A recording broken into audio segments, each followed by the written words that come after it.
All right, everyone. Hey, thanks for stopping by tonight. This is my latest I'm speaking live stream, and I'll be speaking with Mr. Pedro Bet on You Santiago.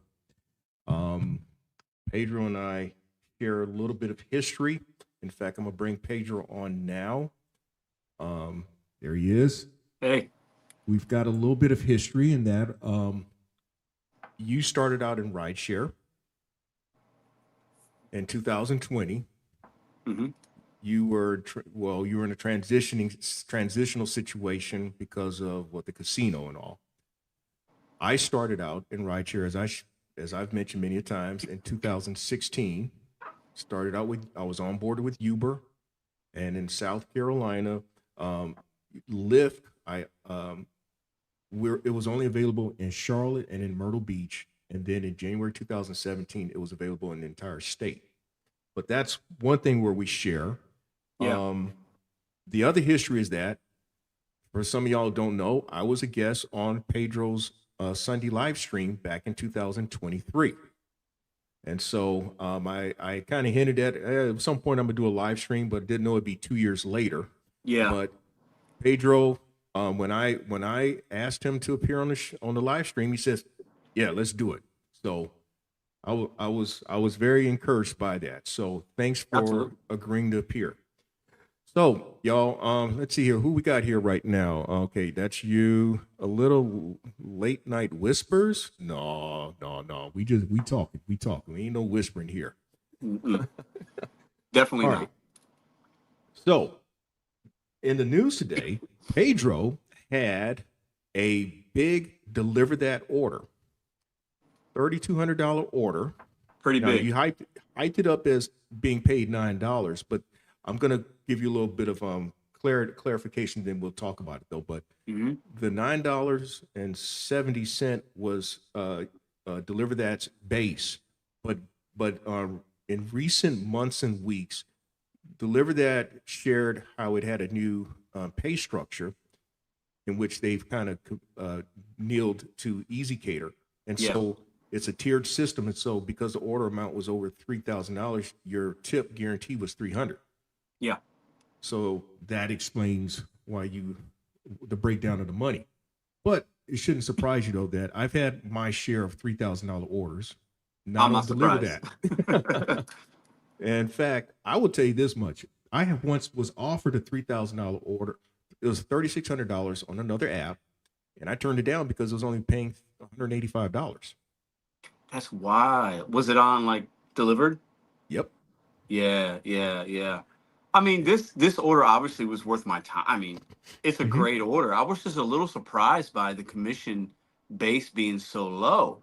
But obviously, there's other factors possibly. I've had orders that the subtotal was $100 and the commission was Hmm. 20. So it was just kind of Right. weird to deliver that much food and only get Hmm. $9 from the company From itself. them. Yeah, Yeah. it's kind of crazy. Yeah. But I'm not surprised. I never really paid a lot of attention to the breakdown of the money. I just look at the money, and Yeah, I've been on record saying I at least what I at least 90% of the orders that I accept for catering opportunities, I try to get, I'm accepting orders that pay at least 10% of the order amount. So inherently, when I've had those $3,000 orders, it's paid well over $300, yeah. in my Mine opinion. was just at the 10% really. So it's, Hmm. and it was easy logistically and the timing of Hmm. everything and the setup. So easy that for me, definitely worth it. I mean, even if it was paying 200, I wouldn't have been happy, but even at $200, it's still from the time and the effort and the mileage, still would have been Hmm. very profitable. Would Right. would I have liked it to pay 5 or 600? Absolutely, we all would have. But Hmm. I'll take the $309 every day. So Oh yeah, of course, of course. yeah, I mean, Yeah, I'm not mad at you. I'm not mad at you one bit. In fact, let's see. Sorry about this. I'm gonna get this right here. Ah,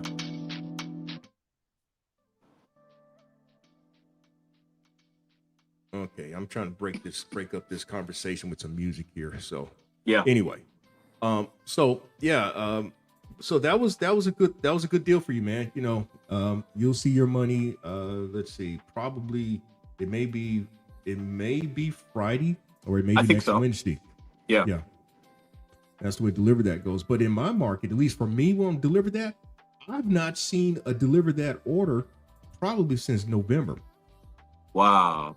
I've not seen Because one. of the things that changed in the platform with the Easy Cater, and you think they're getting less business? Because I've also seen a decrease in opportunity in St. Louis. Yeah, I mean, in fact, I've not completed a Deliver That order since when was it? I'm looking at my what you call it now. It's been since October since I've completed 3 Deliver That orders since like August. Wow. Yeah. So let's move on here.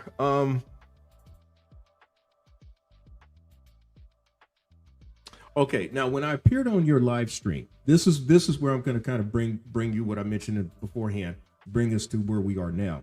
Now the week of that live stream, you mentioned about you were going to try to shoot for $2,000 that week, Mm-hmm. and you said you're going to try to do it in what 5-6 days, Mm-hmm. and damn if you didn't do it, you did it like in 4.5 days. Yeah, And 4.5. 4.5. Yeah. and I I'm think just I think I got it by like maybe 4 or 5 o'clock on that Friday. Mhm. Is when I hit it. Yeah. Right. So I said, I went on record as saying that was kind of Beeman-esque, Bob Beeman-esque, Olympic long jumper, because I had not heard those type of numbers, at least on gig food delivery. Now, Yeah.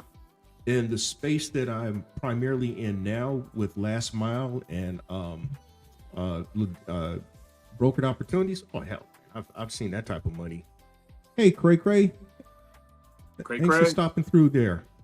Thanks for stopping through here. And let's see here. Driving with Chris. Damn it, Pedro. Did you cut your ponytail? Yes, he Something did. like that. I did. Yeah. Yeah, he has a serious coiffeuring modification here. Listen, it's 2025, geezer. I had to change it up a little bit. Hey, I'm not mad at you, man. I'm very adverse to the barber because I'm from the era where they used to laugh at you. They used to give you grief. I mean, you wanted to come to school with your blowout, your Afro Sheen blowout, man. And my mother would not allow me to come home without that haircut. And if I Yeah. didn't, she'd march me back to the barbershop. And then I knew it was a bad day. It was Yeah, really yeah. a bad day. Yeah, I bet. So that's why after all these decades, I still got the fro. Well, But you probably. So I used to have my hair really short, and I used to have it cut it every week. Like every week, it would be a cut because you cut it short, and you want to have it look good. You got to maintain it. I don't know how often Yes. you get yours cut, but you've got you keep it clean, you keep it good. So Well, my barber, he really likes to see me because he knows this. He can count on he can count on one hand how many times I'm going to show up in a year. yeah. Oh, is that right? Yeah, it's not what you think though, but I just happen to comb it. There's rideshare rodeo talking about what the funk is up. Hey man, we just trying to function What's right up? now. What's up, Steve? How That's you what we're doing? trying to do. We're trying to function, Steve. Yep. So anyway, you hit that number. Yeah. I said that I thought it was rather Beeman-esque. In fact, I'm gonna show you the video of what I said. I kind of think you were in the vein of you didn't think it was possible, at least with the apps I was doing at that time. I think a lot of people thought that was too high of a goal. It can't be done. I don't know if that maybe my recollection's wrong, but I think some people were kind of surprised that I was able to do it. Well, you were talking one app. And I've Yeah. always been the advocate of multi-apping. So I'm not going to say I was a skeptic. It's just that I knew that if it could be done, it could only be done if the market conditions were right. But this is what. Let's see here. I'm bring this in here. Share screen. Let's see here. All right, is that in there? Yep. Okay. So, all right, this is when I earned $600 in one day, which is something that you didn't do. So, Pedro or anything of the sort. In fact, I've already said what I'm going to say about what he did this week. I think it was rather Beeman-esque. Okay. Given that it's 2023, and the fact that what he's doing is outside of what was a very common occurrence 2-3 years ago, back in 2020 and 2021. So that said, Pedro said a lot of things that I think I have shared from time to time on my Gig Geezer on my channel, but I think his words are going to have a lot more resonance given the following that he has currently on his channel. But that said, I'm doing this based on working multiple apps. So far, I put in 6.5 hours. I've made $503. When I made $503 earlier this month, I put in like 9 hours. All right, so that's what I did on that, and I started off with a $300+ catering order opportunity. That was one of those $3,000 order that I had, and so that was my that was my little bump to the day, and so I was determined to try to get to 600, but I had to mention you in that video in a good sense. Of course, you know, of course you threw a lot of shit at me from time to time. Hey man, see, I'm doing that with one app. I'm doing it with one app, and I'm like, Pedro, you gotta understand, man. What I do in my market ain't like in your market, and I'm pretty sure that I couldn't do it on one app.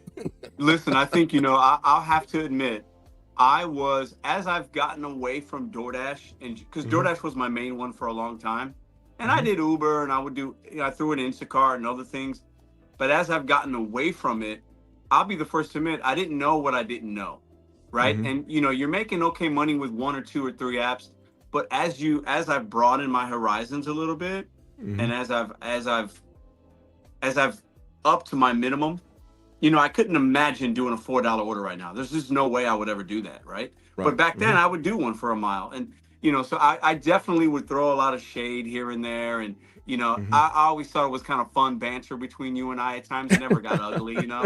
It was always just kind of good. It was always just kind of good. And, and I definitely know a lot more now than I thought I did. And I thought I knew a lot back then. But as you start to evolve and you learn your market and new apps pop up, I mean, the capabilities are just, you know, I definitely limited myself for about 1.5 years, 2 years there with just working one main app. You know, I definitely limited myself. So, yeah. Right. Well, again, that's what I'd been advocating almost the entire time I'd been on, since I've started this channel. I think I was ahead of myself, but, you know, everybody's saying the same thing now. Yeah. But it was just out of necessity in my market because Columbia ain't like St. Louis. Yeah. Or Houston or what have you. So now I set all that up to set up this question. Did the beginning of the end, as you knew of yourself, start after that week where you earned that 2,000? I don't know. I think I feel really far removed from that week. And, you know, that was a week I was part of a challenge with other drivers.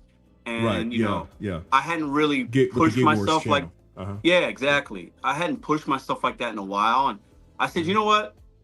I want to do this for the content. I want to do this for the camaraderie. I want to see what I could really do and show people how great St. Louis is.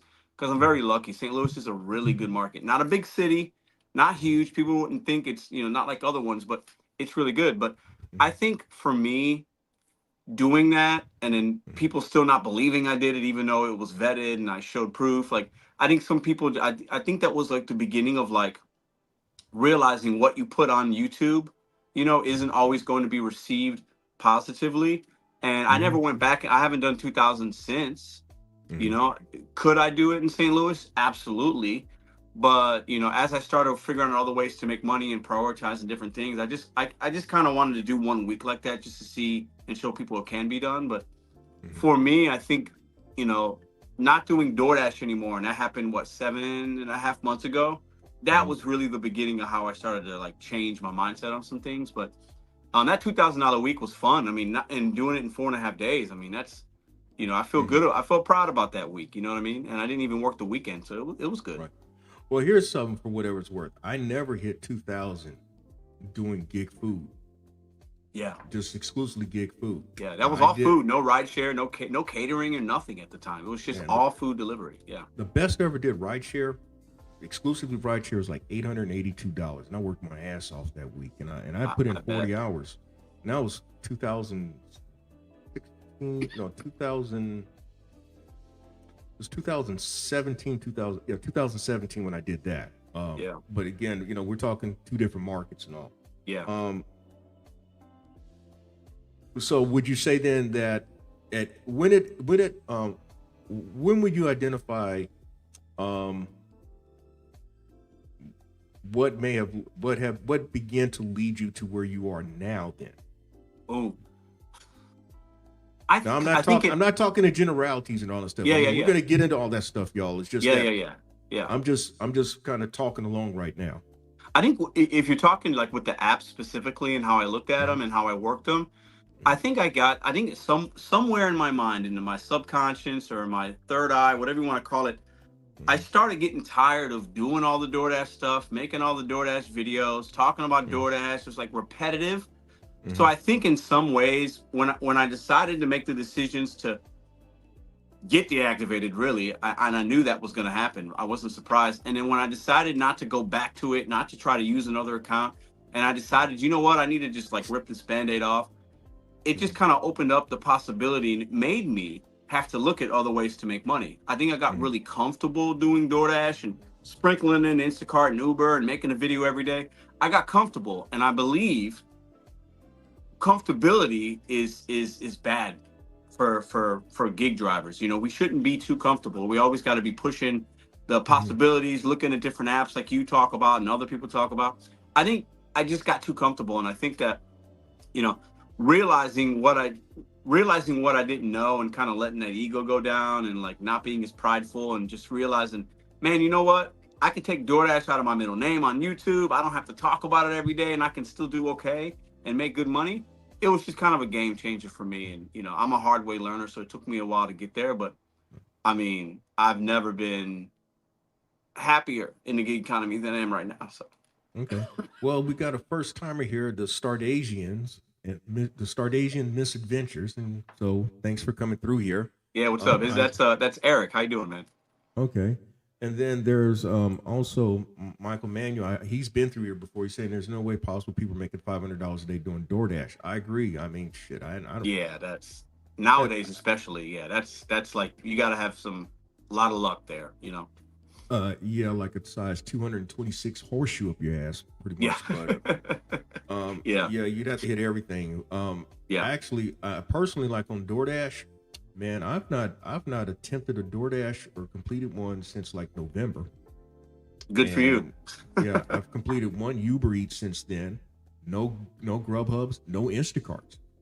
So I did upload recently where I said I don't miss them, but they're Yeah. there. There's still options, but it's not something that it's not the first option anymore. It's just in a cache of options. Now, let me Secondary. ask you a question. Do you turn those on a daily basis, or are you still just so on either the last mile game, the pre-claim orders, that you're not even turning them on?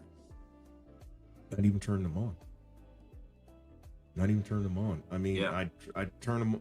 What ends up happening, DoorDash, it ends up timing out, and so that's so much for that block. And then Uber Eats, I end up just turning off because it just gets annoying. And then Grubhub, it is what it is with Grubhub. I mean, it's kind of, you have to, well, from what I can tell, you have to have a high.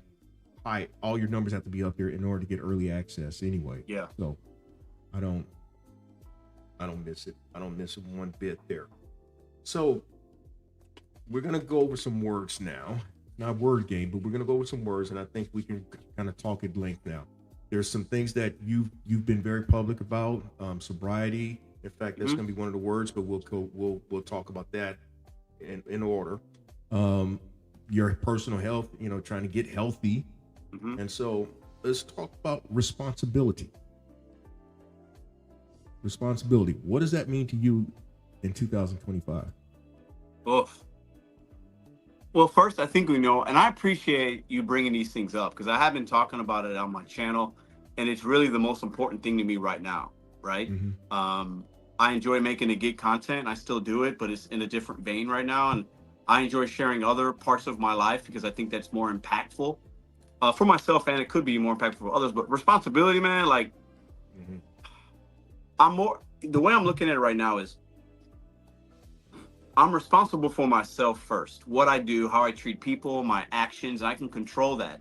And there's certain things I can't. But, I think in a lot of ways over the last 20, we'll call it 20 plus years, Geezer, I've Mhm. been irresponsible in a lot of ways, just not looking at the right things, whether it's my health, how I'm treating people, how I'm looking at the world, how I'm responding to things, right?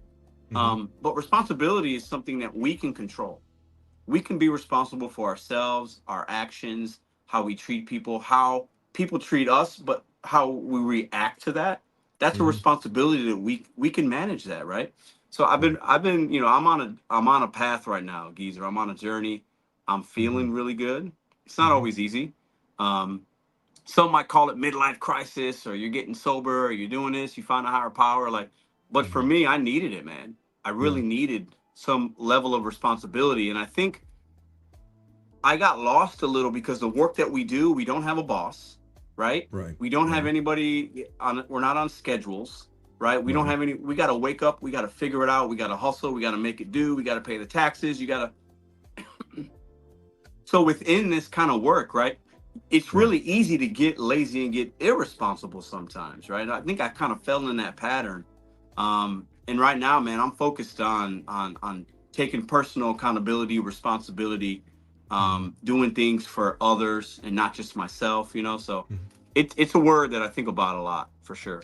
So were you the youngest, oldest, or middle kid? I'm the oldest of four. Okay. All right. So now I'm the oldest of three. Hmm. I had two sisters, and so when it comes to responsibility, well, that was kind of ingrained in me because my mother often said, "I ain't raising a sorry man." Yeah. Pretty much, if, pretty much, she said, "I'll take you out of I'll take you out of the world before somebody else do it."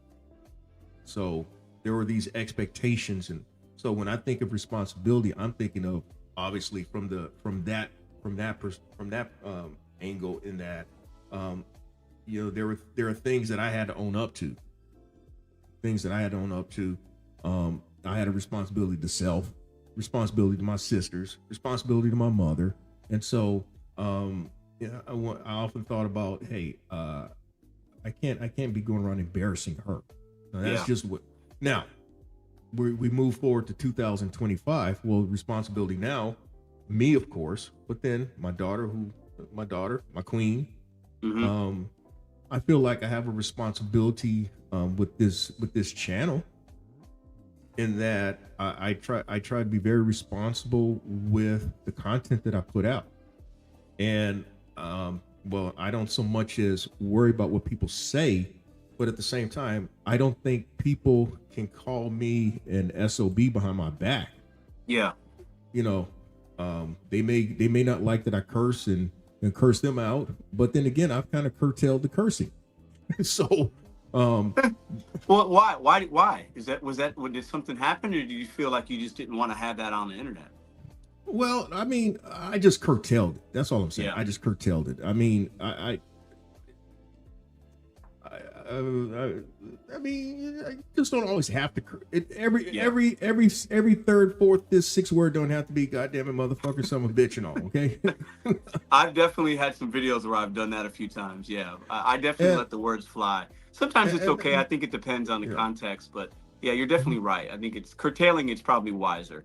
Yeah, and given my vocabulary, having been a reporter and a book author and all, I can Yeah. use I can use other words as well. I Sure. can Sure. Sure. yeah, I can help myself out a lot better.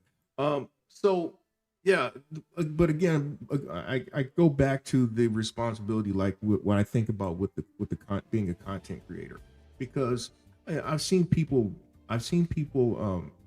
become shipwrecked already because they've listened to the wrong people, Hmm. and I see these. I mean, we can go on and on and on about the people who, what they say now, selling dreams. Yeah. Excuse me. So Like a false reality. yes, yeah, Yeah. and so um, I, I've always made the effort to be real, to show realistic stuff. Some people may not believe what I do because I don't show all the deliveries and all that stuff. But damn it, if you're out here, Yeah. If you only ran into me, you'll know what I do. Yeah. Excuse me. So, let's see here. There are a couple folks talking about how it's kind of rough out there. A Train said, gig apps are tough right now because of the beginning of the year. Yeah. Yeah, typically with the food apps, it is. But give it a couple months in March and it'll pick back up. Okay, March is traditionally tax time, but I want to say that it will pick up mid-February. I think once you get to like Valentine's Day, at least in St. Yes. Louis, is when, restaurant business is historically, January is always the slowest month.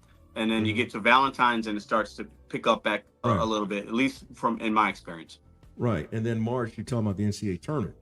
So yeah. That's why I kind of said some creators only show the positive side of gig apps. Yeah, that's what I call the glamorization of that. Yeah. And we saw a lot of that back 2020, 2021, parts of 2022, because it was easy to do that. But even now, you still got people glamorizing shit. And I like on the last mile space, you got folk that are trying to make this, put a nice little cute bow tie on what really are bad orders that they're doing. But as a peer of those folk, sometimes you just have to pick and choose your battles. You don't want to come across as just this hating old person, or come across, or someone want to say I'm an old fool, but you just sit back and like, for example, there's a guy right now. He's saying his goal is 100,000 this year, right? He's done 3 runs already, at least based on his videos. He's earned $785 based on his work. From what I've seen, dating back to last year, he's going to have to do a lot of miles in order to get to 100,000. A lot of hours, a lot of miles. Yeah, he's going to probably have to drive about 100,000 miles to get to 100,000. Now, are you willing to do that? And really, would it be worth the while? I mean, I hit 6 figures last year, and I was nowhere near that number. In fact, I talked with somebody today. I said 75, but it was probably less than 75,000 miles driven last year, and that's everything that I did. That includes deadhead miles, all that.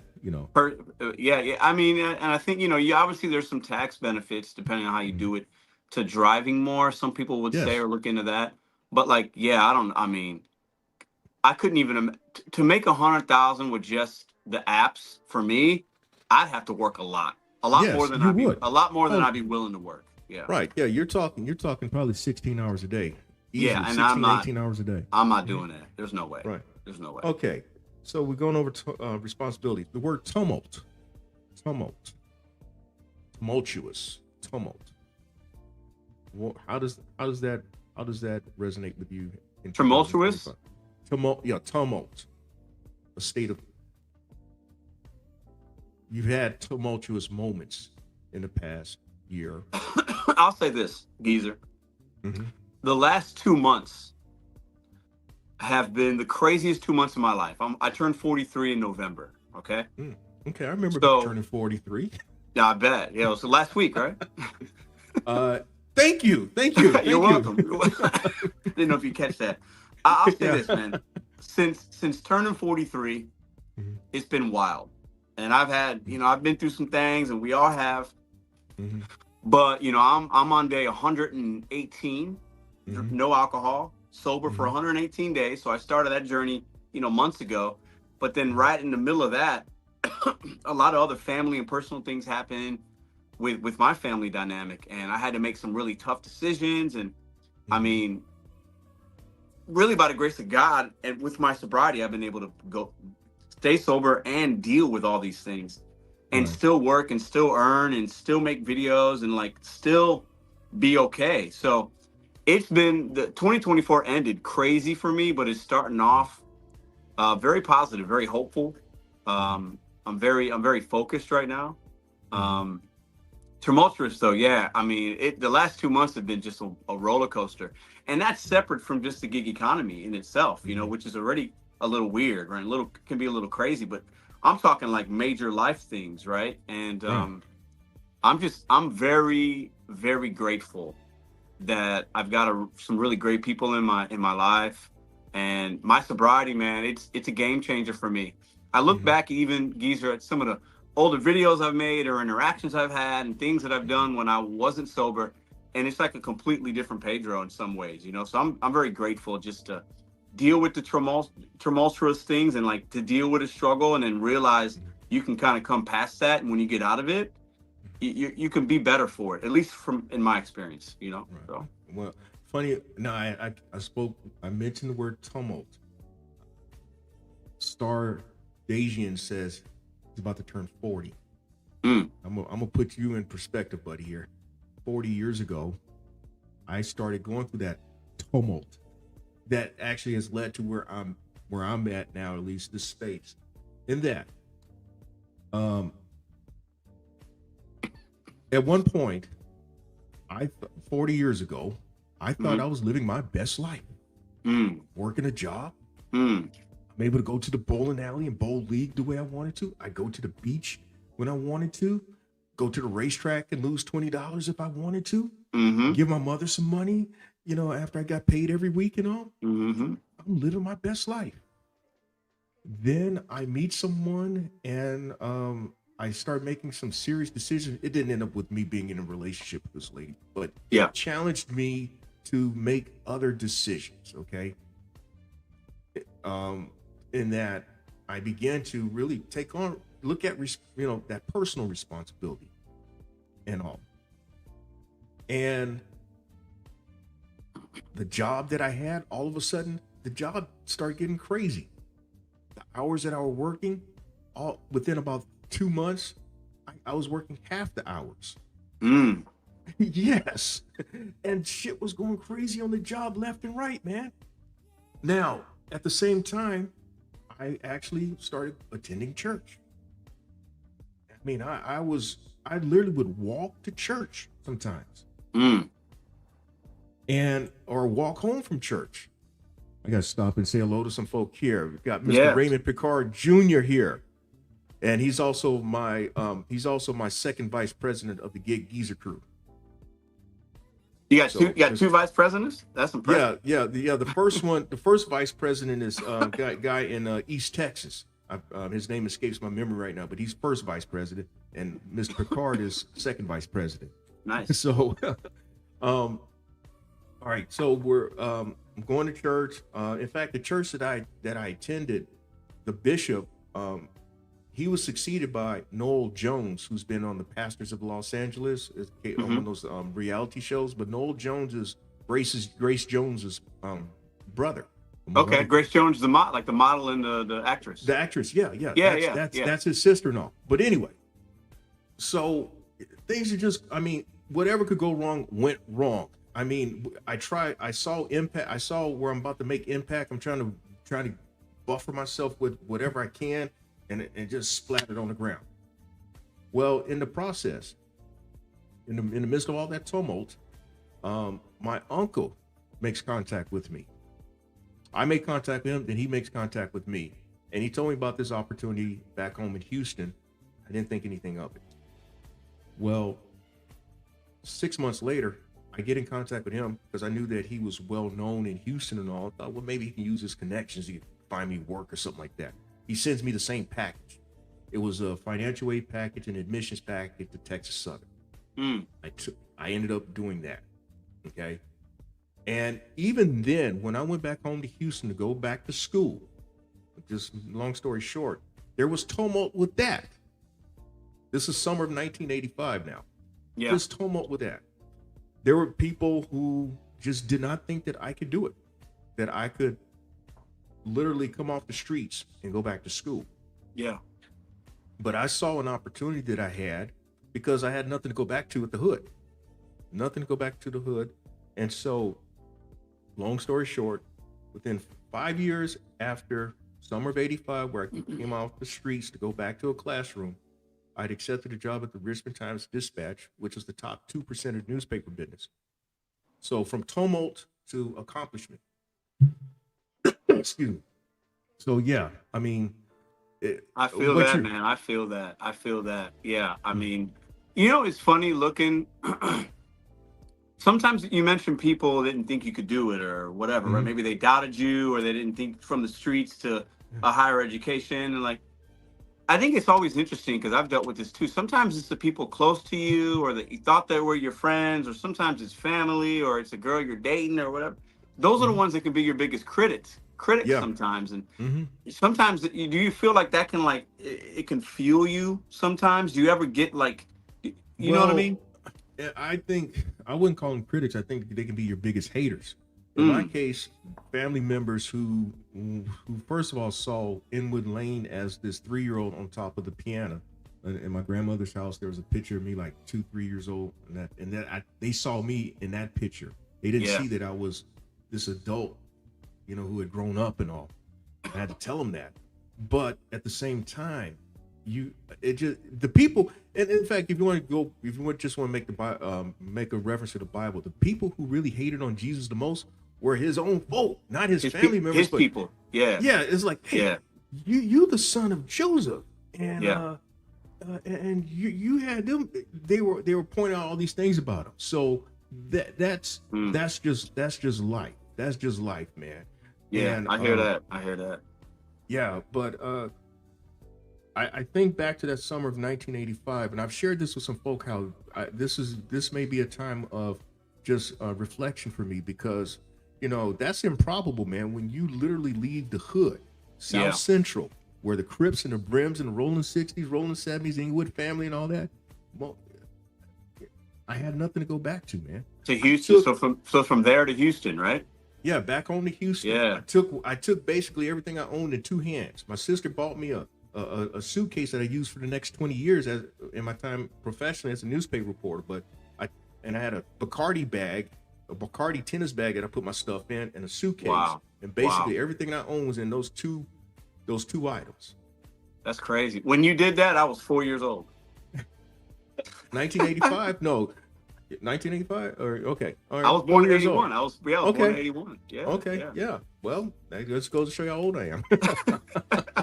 That's funny. But yeah, I know I'm harping on that, but at the same, again, definitely for me there was this focus. I knew what I had to do when I mapped out with the course catalog how to finish in 3 years. I Mm. started in the fall of 85. I finished in the fall of 88. Yeah, and I was not going to veer off of that course. Some way, somehow, things worked out for me where I finished in a time span that I said I was going to do. That's great, man.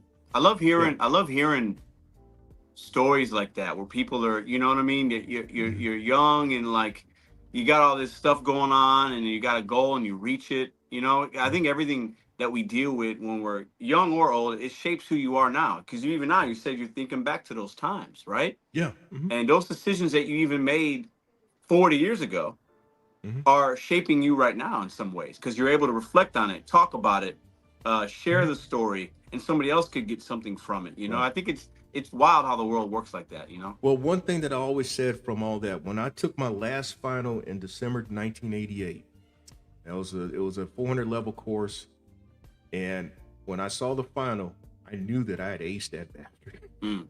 I finished that final in 15 minutes. Shook my instructor's hand, who was also one of my mentors. And the thing that I always said from that point, I said, when you accomplish something like getting your diploma, can't nobody take that from you. Yeah. Whatever major that you accomplish, can't nobody take that from you. Nobody. Especially a That's kid from what- the hood, especially a kid from the hood, like you were. That's what you're saying, right? So Yeah, think about yeah. that. I mean, that's Yeah. a major accomplishment. You know. Yeah, I'm from Third Ward. But when I speak of Houston, that's Third Ward, where Texas Southern is and all. And then when I lived in Los Angeles in South Central, yeah. Yeah. So let's talk about then evolution. Now this is when I started looking at your content. I'm like, Yeah. that was the first thing that I wrote down, evolving. Can I ask you why? Why is that the first word? What popped out at you that made you put that word down? If you don't mind me asking. Well,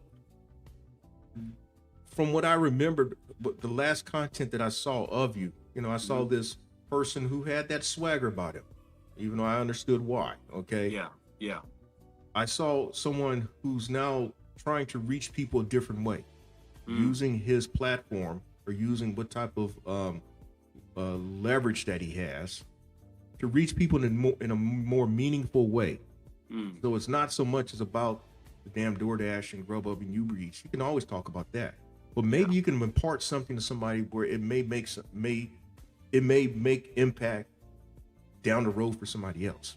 Yeah. And that's some of the things that I've tried to do with my content. Yeah. Maybe if I gave all the answers to the test and try to play entertainer and all that, I would have, as many subscribers as you right now. But I'm good with the fact that, hey, folk like Raymond Picard, or even A Train or SB who came through here, or the people who've come up to me and say, hey, I've checked out your stuff, man. Stuff's really helped me out. Yeah. Things like that. That means more. I mean, Yeah. Maybe at some point I may catch another run and see that big push of subscribers and stuff where it may translate into more monetization money. But Yeah. I'm okay. Meanwhile, No, I hear that. And I appreciate you writing that word down, because it's not that I'm trying to do that. That's just my new reality, if that makes sense, But That's if just I what's can happening. see that, then that's a good thing, right?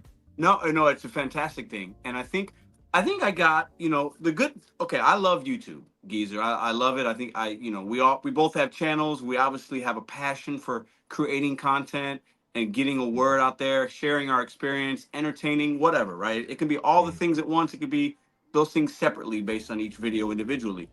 But Mm-hmm. for me, I think for a while I got so caught up in the business side of YouTube, the monetization, the subscriber counts, going live every Sunday, the likes, the Mm-hmm. all that, right?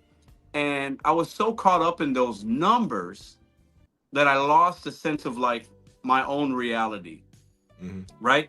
And I think that my channel grew kind of quickly, and it just kind of happened just in a few months, and then it continued to go and go and go. Mm-hmm. But as I'm down this new journey, this new path, I want to share it because I have a vlog style channel. I share a lot, and I think it's important. But also, I'm seeing people actually getting something from it, because I've done what I can do in the gig space. There's not things change, but they really don't. You know what I mean? Mm-hmm. Like it's very easy to show somebody how to do a DoorDash order or Uber Eats or deliver that. It's very easy stuff, right? But Mm-hmm. for me, when I see comments or I get an email, or I ran into a guy on New Year's Eve. We went out to dinner as a family with some friends. I ran into a waiter that is also on a sobriety journey. We're the same age. We have and he says we talked for like 30 minutes at the end of my meal, because he's talking about his story and how my videos are inspiring him and he loves it. And that to me is like, man, that really means that I'm helping some people. I'm helping Right. myself, but I'm also helping people just with a journey of like realness. I'm not talking about a $4 Uber Eats order. I'm talking about life, man. Like, Right. and to me, that gets me up more in the morning than to make a DoorDash video. And I did that for 3 years, content every day. Now, because I'm also sprinkling in my journey and some personal stuff, I can just make a video whenever I don't have to do it every day. I just do it when I feel it in my soul, And I mean, for me, man, like it feels good. It just feels better. Like the content I'm making, I feel like it's more me. It's more of my purpose. Right. It's not See, just that- driven based on monetary or a business. It's like it's more real. It just feels better. That's something I tried to explain in a recent video. I'm always asking what's in it for the viewer.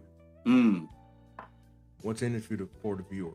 Yeah. Like it's a function like when I would write. When as a reporter, you always want to write about what's the most important thing that the reader's going to get out of it. So I get that. Now the next word was serenity. That's the next thing after evolving. I wrote serenity. So what does that mean to you right now? Listen, Geezer. I'm going to be completely transparent with you, man. I'm working my 12 steps. I'm in a program, serenity, and giving it to a higher power, and having the courage to change the things you can. the wisdom to know the difference, and not, and serenity is just like looking at things and saying, hey, I can control this, I can't control that. Not everything's up to me. I can't play my own God. I got to give it to somebody else and let the chips fall where they may, man. That I'm living that shit every day. Every day I think about that. That's how serenity is a word that I literally say every single day, at least 2 or 3 times a day. Well, when I wrote it down, I just saw serene also means like a certain inner peace. You're Yeah. trying to attain a certain inner peace that wasn't there maybe 2 years ago, 3 years ago. Yeah. So- For me, it wasn't there 4 months ago. I Okay. didn't have that. You know what I mean? Mhm. Yeah. And then the next word after that, one that you can probably elaborate on more. That's why I held back on the word sobriety. Yeah. Man, I didn't know that, but then again, Yeah. I've seen, but again, the word, that was the third thing I wrote down. Yeah, I mean,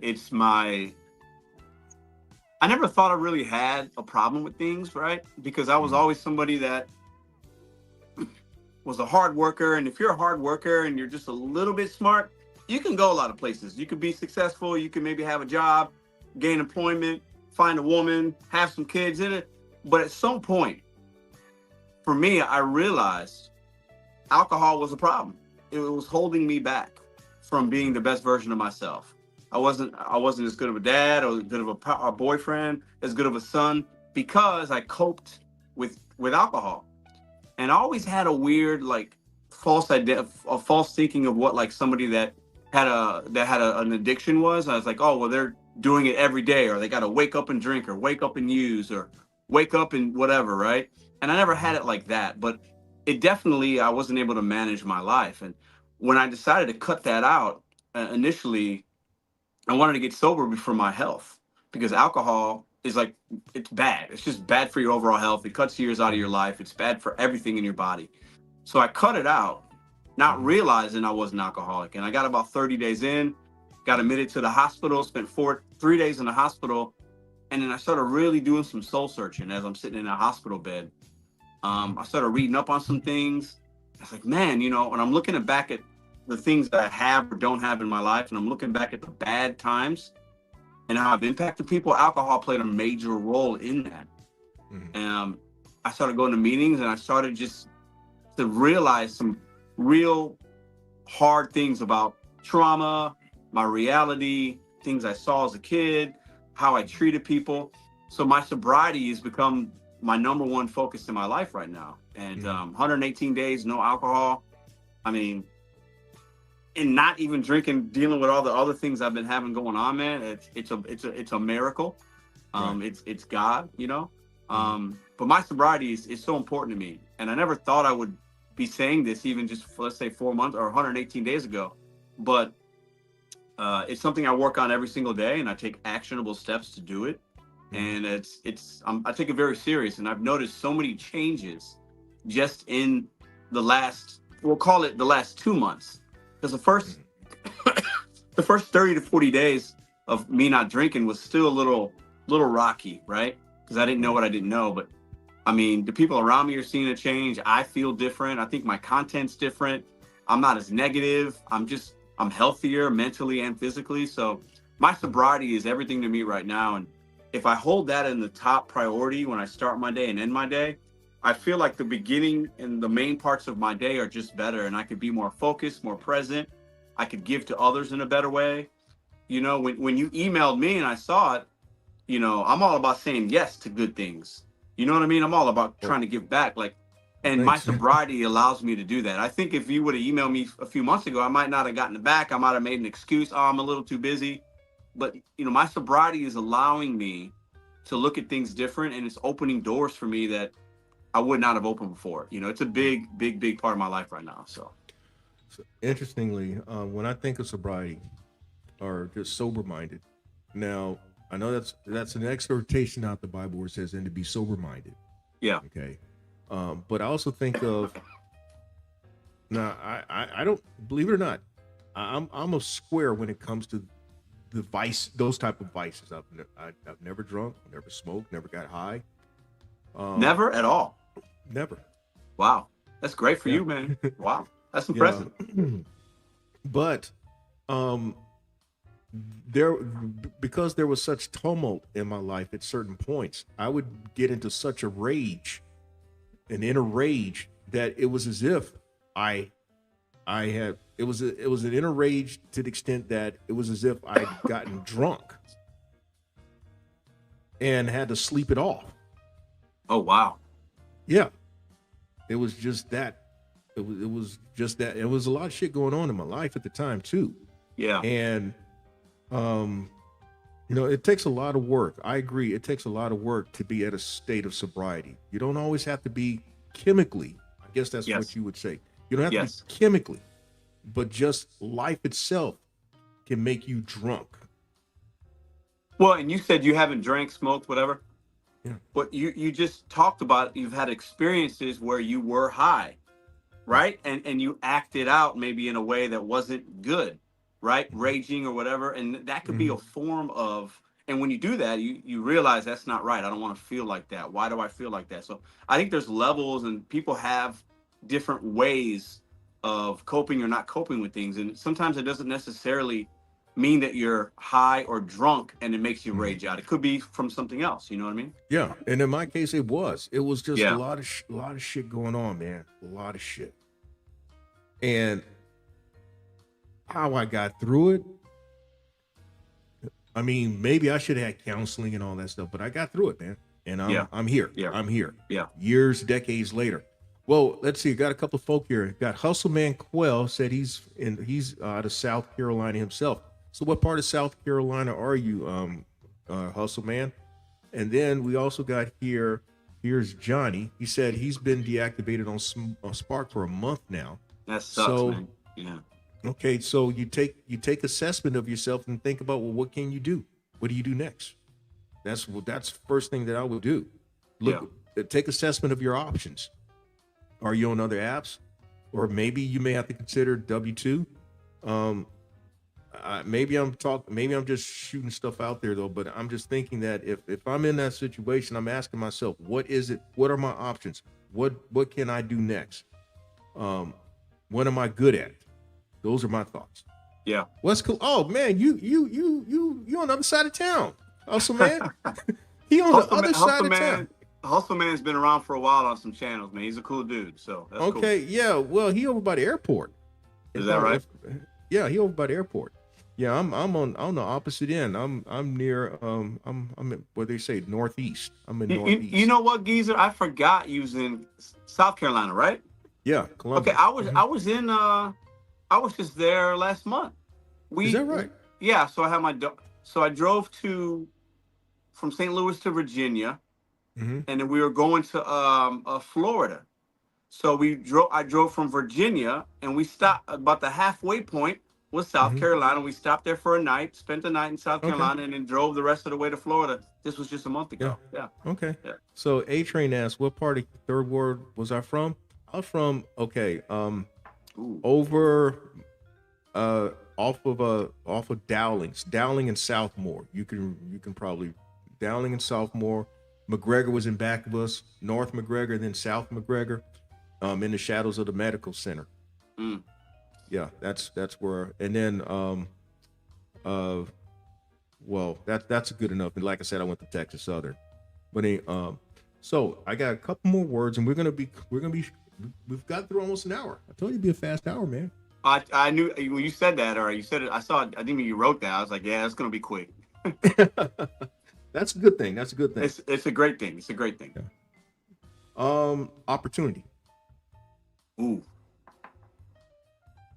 Listen, man, right now, because of my sobriety, because of what I'm doing with the YouTube, my different streams of revenue, gig economy are outside of it. My opportunities are what I make it. And there's so many, I think, in the gig space alone. If you look past the main apps, your DoorDashes, your Sparks, your Uber, and your Instacart, those are the main ones, right? If you look past that and open up and do some research in your market, opportunities in the gig space is going to continue to be growing. This gig space is growing every day, right? if you look past the main ones. But as far as life in general, opportunities are boundless, man. Like they're endless, in my opinion. Especially for me, now that I'm not drinking and I got a higher power. Like I feel like I can do anything right now. You know, I know that sounds maybe a little cheesy, but that's how I really feel. I really feel that. And working the gig economy, because it still does work for me. I'm blessed to have a good market. I'm blessed to have the support system to where I can go out there and hustle as much as I need in one day, or as little as I need in one day. 2025 is going to be my best year. And I've had some good ones, but 2025, because of the opportunities that I am putting in front of myself and the ones that are afforded to me just by being a gig worker, I mean, they're endless. And I know for some people that might sound a little weird because a lot of people are struggling.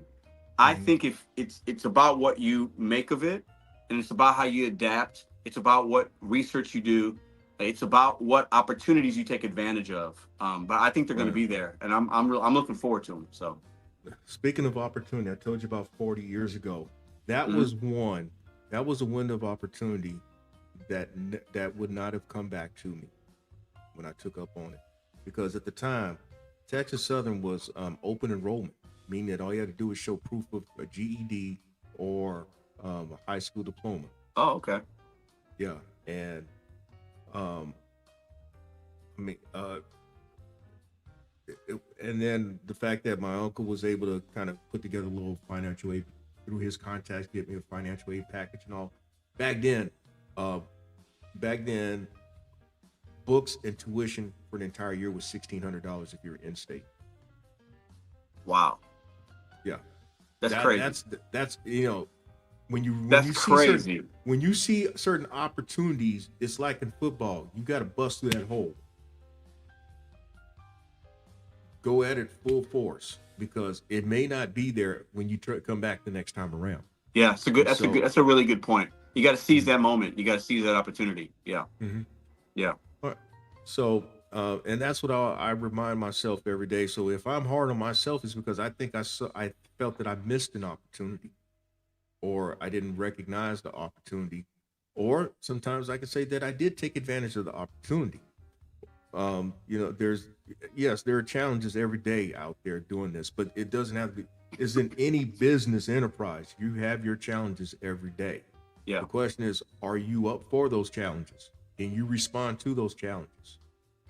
So, hey, y'all, I hope that y'all listening to this, because hey, this is how you make your money.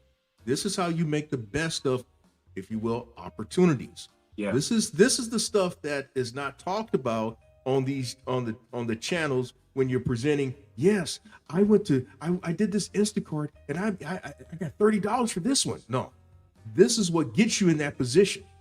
Yeah. This is what keeps you there. Or when shit gets bad, this is what helps you get through it. Whatever it's worth.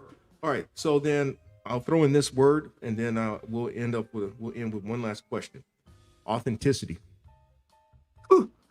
I like that you're bringing these words, because they're a little bit different in each way. I think, authenticity for me, let me go back before I go forward if I can. I'll be brief. I've definitely, for me, authenticity has never been more important right now as a content creator than ever. And I've been on YouTube almost 4 years, right? And that's not to say I haven't made authentic content, but because of my sobriety, because of how I'm looking at the world right now, I'm a lot more authentic than I've ever been, if that makes sense. That doesn't mean I wasn't before, but I believe because I was chasing those subscriber counts, chasing the monetization money on YouTube, which can be really good, and it was and still is good for me, right? But when you chase that, you can't really I wasn't, for myself, my true authentic self, because I was guided by monetization, guided by subscriber count. So I was making sometimes videos that were repetitive, or they were too much, or maybe a little clickbaity, or this or that, because you're chasing something. When you're chasing something, it's hard to be authentic. I'm not chasing anything right now. Okay, I see what you're saying. Yeah. I'm not chasing a subscriber count. I'm not worried about that. I'm not worried about what the YouTube check's going to look like. So I can just be my authentic self, Right. Now, and I can make content. I can make content I can stand by a little bit more, if that makes sense. That I'm gonna kind of, I'll just put it like this. As an insurance agent, I've often told folk that I don't let my wallet dictate to me how I do business with you. Likewise, when it comes to the channel, Yeah. my wallet does not dictate to me what content I put out there. Yeah. Again, I'm always asking what's in it for the viewer, what's in it for the subscriber. Yeah. Yeah. And I'll say, you know, I definitely at times in the past, even as recent as 4 months ago, whatever, was my content sometimes was guided by my wallet, guided by the monetization check. You know what I mean? And that can be okay sometimes, but if you do it too much, I think it catches up to you. And I also think that the viewers can see through it sometimes, right? They can see, well, Pedro's made this video 10 times already, or he's talking about DoorDash again because that's what people want. And that can be okay situationally, but if it becomes your channel's identity or your identity, it's gonna fold at some point. You know what I mean? But now if I flip the camera on and I can talk about Deliver That and still be authentic, but I can also talk about myself. And when I'm talking about my journey in sobriety, or if I'm talking about something else I got going on outside of the gig economy, that's my truest form of my personal authenticity, you know. And I think that shows through the camera a lot better through that lens, because that's what I want to talk about, you know. And I think that shows, even if the views are down or the monetization's down, it's more purposeful and it's just better overall. So we're going to end on this question. Are there still miserable people out there? And do you give any space to that? That's a great question. I haven't used that word or made a video like that in a while. And you know what? I think there are different degrees of customers, right? We all, you know, just like there's different degrees. Everybody has a bad day. People tip or they don't. But no, I don't. You know, this might come, maybe it's just shocking to you or some people. I don't think there are miserable people out there when they're making a choice to eat something. I think people are just hungry, or maybe they're misinformed. But at the end of the day, who am I to say, oh, that person is miserable because they didn't tip? That's such like a low level thing to think about somebody else. You know, do I think there are people that are more kind than others? Sure. Do I think somebody's miserable because they don't tip? I don't. I don't believe that anymore. In my heart, I don't believe it. I just don't. Okay, I just had to ask that question. I know. I'm just saying, you know. I love that question. That's a good one. All right, well, Pedro, Full hey circle man, moment. thanks for participating in this session. Thank you. What I'm gonna do is put you in the green room. I'm gonna close out this, and then we'll close out on a personal. Sounds good. Thanks for having me on. Thanks for the chat, and appreciate it, Geezer. Thank you, man. All right. Hey y'all, thanks for hanging out with me with the damn conversation. I've just been speaking with Pedro, MrBetonYou Santiago. I will tell y'all now that my invited guest for next week's I'm Speaking is going to be this guy. Bear with me here. This gentleman, he's already agreed to appear on Big CJ Cargo Van. So it's going to be Geezer and CJ Cargo Van next week, January 15th at 9:00 Eastern. And so hopefully y'all be here with the damn conversation. Again, thanks again for coming by. I'm going to throw out some names here as I'm heading out. Chief, let's see here. I got old eyes right now. Chief Demand, Raymond Picard Jr., thank you for coming through here. A-Train, thanks for coming through here. SB earlier. Here's Johnny, who's on the other side of town. Y'all helped make it a pretty good conversation here tonight.